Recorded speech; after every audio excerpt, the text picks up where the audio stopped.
We are living through one of the biggest changes in history. Technology and work are changing, and so are we.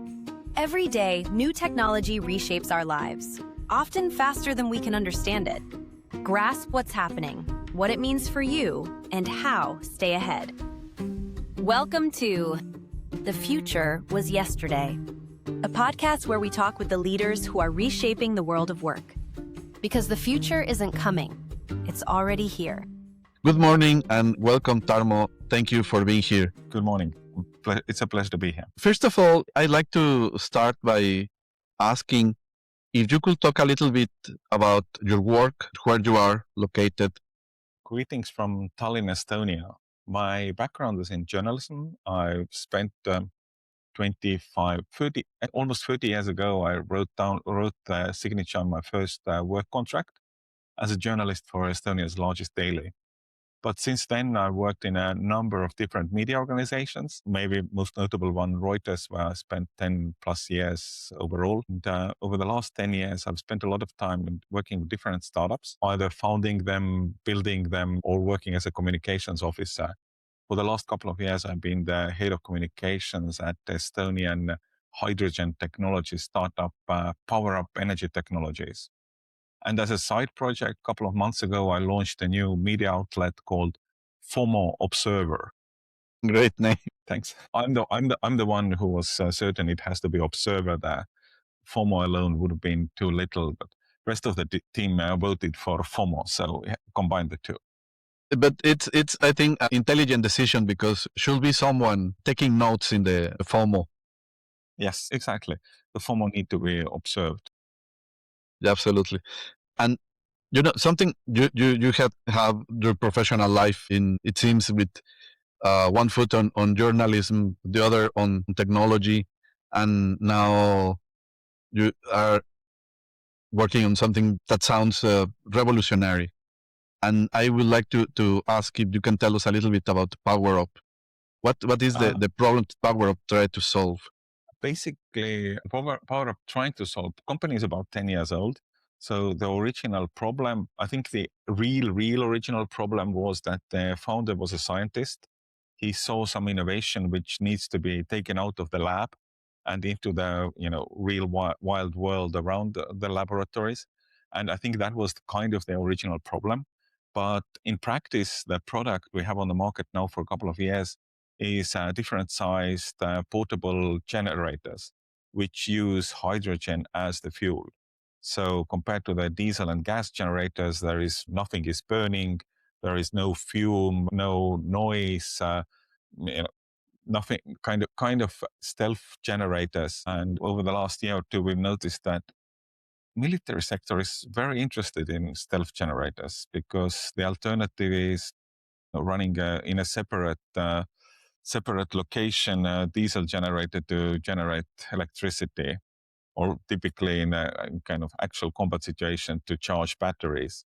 Now with our generators, they can put the generator to work under their bed, or as we have in some marketing pictures, in their bed and sleep next to the generator. So it's the heat signature will be lower and maybe less noisy than an engine. It's much lower than human. It's almost heat signature is almost non-existent. If you charge batteries next to it on a heat camera, you can see the batteries, but not the generator generating electricity for the batteries. It's incredible. Something quite unique. Yes, absolutely. And you see this technology really going outside the realm of testing, going to the public eventually? I mean, today there are first of our generators in Ukraine actually on the front lines used by drone teams to charge their batteries of their drones, or batteries which charge the batteries of the drones. So they are today already in the real world. There are them in Amsterdam to heat or give electricity to the shacks at the construction sites, for example. Some of them are, of course, used in universities, like in Oulu, of all places. Their hydrogen project uses our generator to demonstrate the possibilities, or maybe run some tests. I don't know exactly. They have been on the yachts as the green backup energy solution. Just imagine if you're running a kind of the totally quiet on a totally quiet sea across the ocean, and then the wind drops and you need to start that diesel generator to Mhm. start to move ahead. So our generators have sailed the Atlantic and also around the world on the yachts. Amazing. So really, it's just a small leap from there to being in Walmart camping section. There is still a few miles to go. I think the key difference today is probably in the kind of the like first cost. They tend to be more expensive, many times more expensive than the Walmart gasoline generators. Mhm. But of course, as the technology becomes more established, the volumes on the production side grow. Of course, the prices will also decline. I wanted to ask if when you were younger, maybe yes, because you have been working also in technology all your career, but were you thinking about these kind of ideas, projects that sounds like from Science fiction. sci-fi movie becoming true or be the place where you will be working someday? I mean, as a journalist covering technology sector, I met people building totally crazy shit on a regular basis. And as a journalist, your first thought is that, is this actually real? Does it actually work? So, I mean, I've seen crazier things. Also, in a startup world, there are people working on a projects which might do something in 2030 or 2035, or the kind of the innovation in some more difficult sectors and the harder sectors is a relatively long timeline play. So to work with something which actually works today in the field, and it sounds like science fiction to many of the people, is actually quite amazing. No, it's really incredible. For me, it's always very, very interesting in during these conversations, learn about these kind of things that maybe I wouldn't even imagine existed before we had the conversation. And talking a little bit about that, I would like to ask if during your career or maybe something more recently you choose is something that you have seen that you think this can change the world, just maybe not now, but this is something that will change the world or have the potential to change the world someday. I mean, depends on how big is the changing the world mission is. About 5 years ago, I spent a couple of years working at the Estonian startup called Single Earth, which worked with an amazing idea that, or basically amazing presumption that as we know, the economies of this world don't really fit to this planet. So if the economy is growing 10% of the year, the planet cannot grow 10% of the year, or the water cannot grow 10% of the year we need for survival, or the trees. I mean, with few exceptions in Africa and bamboo fields, maybe there is no 10% per year growth as such. But we worked with the assumption that we need to figure out how the economy can be fit into this planet. We kind of worked with a kind of carbon credit logic, the biodiversity logic, and all that. So that was maybe the most world-changing mission I've joined. But the challenge was, of course, that this world-changing mission was originally funded at the peak of the previous cycle in like 21. And in 22 or 23, when the world was not saved, there was no capital available to continue this mission. That's probably the biggest kind of single mission I worked with. I mean, as an outcome of that mission, I still run a nature-backed podcast, which I started during my time at Single Earth, where I speak with the innovators of this world who are building something which is having massive impact on the nature such, either from the investment perspective or from a technology perspective. And also, a couple of years ago, I joined PowerUp with a logic that there is actually a product. There is actually the alternative which is used today, which is diesel. And if it could replace, even just a fraction of the diesel generators, that would have massive impact on the world. Yeah. I mean, of course, we want to replace all of them, but, impact is a key driver in most of the things I do. It's sometimes a matter of maybe perspective, not changing the way how you think. I remember a few months ago, we went to the space center that it's in CESIS, that it's mainly for kids, for they know about the European agency and spatial exploration and this.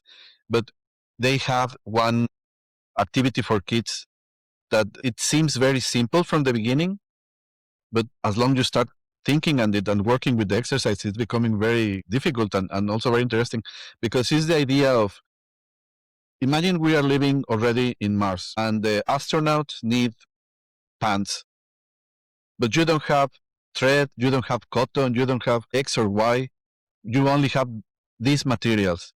How to make pants from these materials that we have here? And the kids start to imagine what can be used. Some things are not possible, not in reality. But this idea, no, how to create, have a starting point, no? Okay, we want to do this, but now doing it with these resources and create something totally different. But you need like to train your mind to change those paradigms, no? Taking the same examples into the wider community out of the space center, I think the Lego story is, built on this kind of assumption or this passion to build something unimaginable out of pile of small blocks. Yeah, absolutely. And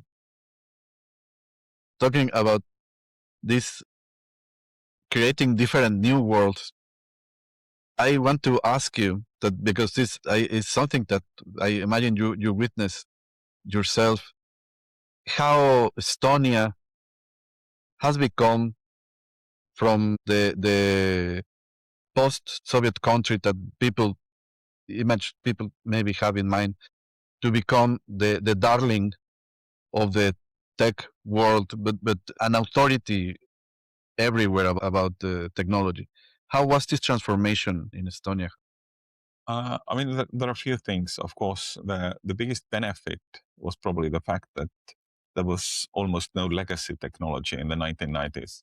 There was no, systems from the 1970s which would have needed to be upkept for the system to run or something. There was like nothing. So that helped a lot in the early days. And then courage of some decision makers to go in on the IT in a big scale. And out of the, maybe the one early outcome of the local IT knowledge was the thing which probably defines Estonian tech and startup scene the most. The basically founders of Skype were a Danish guy and a Swedish guy, but they came to Estonia to build it. So the Estonian startup mafia and or Estonian mafia and the whole startup boom of Estonia really started from that decision for those Skype founders to build their products in Estonia. I mean, it wasn't last time when I saw Niklas Sennström, I asked him that, what would have happened if due to the bad weather, the plane would have landed in Riga instead of Tallinn? Would have that changed the world? Of course, not really, because it wasn't the first thing they were building with these Estonian guys. They had built Kazaa before.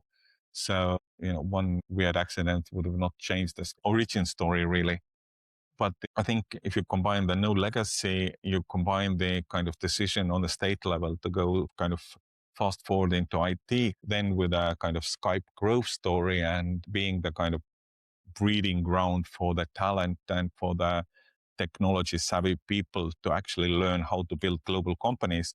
And then, of course, they going from Skype to build their next companies like Wise or probably like hundreds of different Estonian and also European startups, kind of got the ball rolling. So it's the kind of the flywheel of technology know-how. And do you think this success story, it has changed the way how Estonians perceive themselves, perceive their country, or don't, or you themselves don't believe on this image? I think it really kind of varies from, parts of society. I'm sure that in Tallinn, there is a lot of people who see their country much more, proudly or upbeat manner than they used to be because of this technology success story. At the same time, there's a lot of small villages where probably, they're using the first smartphone in the village or something like that. So I think it hasn't treated everyone equally.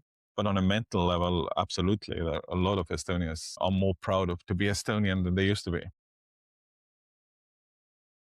This is, I think, something that usually we talk or come to the realization when talking with the guest of the podcast is the importance of having an idea or the having the wish to develop the idea of a future and to reach that future, even if it's maybe not realistic, not the expectations are not real, but helps drive people to something different, to something hopefully better than just continue the business as usual. No? Absolutely. As a journalist, when I talk with the founders of sometimes very successful founders of some horribly boring companies, I mean, like some sales software which improves sales processes by 2%. I mean, I couldn't imagine myself going to, getting up in the morning, getting out of the bed to create something like this.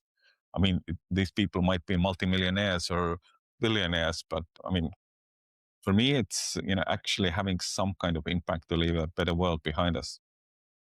Yeah, absolutely, absolutely. And can you tell us a little bit from your point of view about the startup ecosystem in Estonia, or even if you prefer to make it more punctual in Tallinn, because there are people, some of our listeners, that maybe they are interested in how the how the kitchen works, how the sausages are actually made. It's how easy or difficult is start a startup in Estonia or in Tallinn. I mean, I haven't been to the sausage factory myself, but I've heard from the people who have been that, they don't want to go there again. So, or they will stop eating meat or something like that.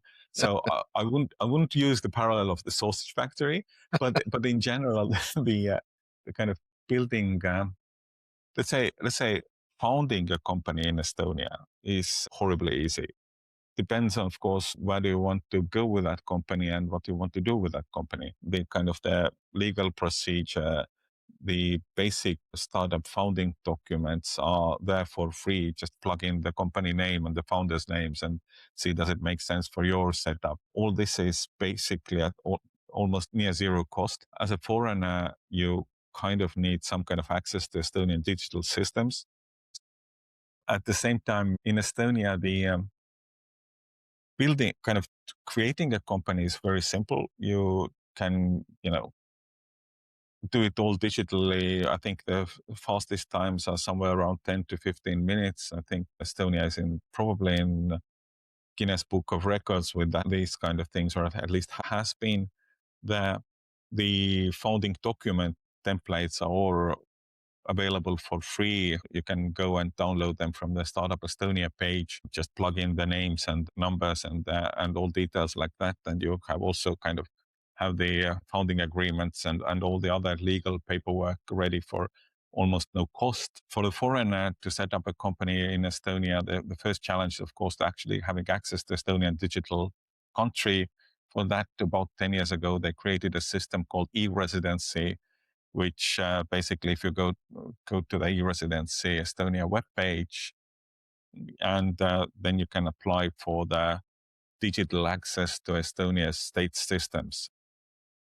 I think we have 100,000 plus e-residents around the world.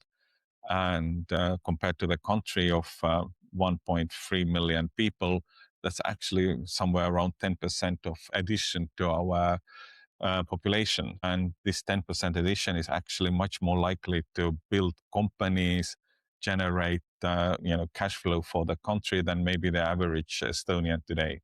At the same time, nothing bad to say about Estonians. I think Estonians around me are horribly entrepreneurial people. For me, I used to live 20 years in Finland. And when I moved back to Estonia, I remember that at some point I noticed that every person around me has at least one company they are building. In Finland, that was clearly not the case. Yeah. This I'm working on a project in the Vasa region, and is one of the challenges that we are trying to address, how to find ways to inspire people, to help them to be more entrepreneurial. I think, and it's a small segue, that becoming entrepreneurial or developing this entrepreneurial mindset depends a lot or relies a lot or is linked a lot with the wish to have your future in your hands, that you are the driver and not the passenger. And maybe coming from a country that was on the backseat of their own history for so long, maybe is something, not that finally you are to sit in the drive position and you take the chances, no? Maybe looking from the distance, it could be the case. At the same time, looking from the kind of inside, I would say, I mean, Estonia is a classical Lutheran Protestant high work ethic country. I remember in the 90s, I am that old.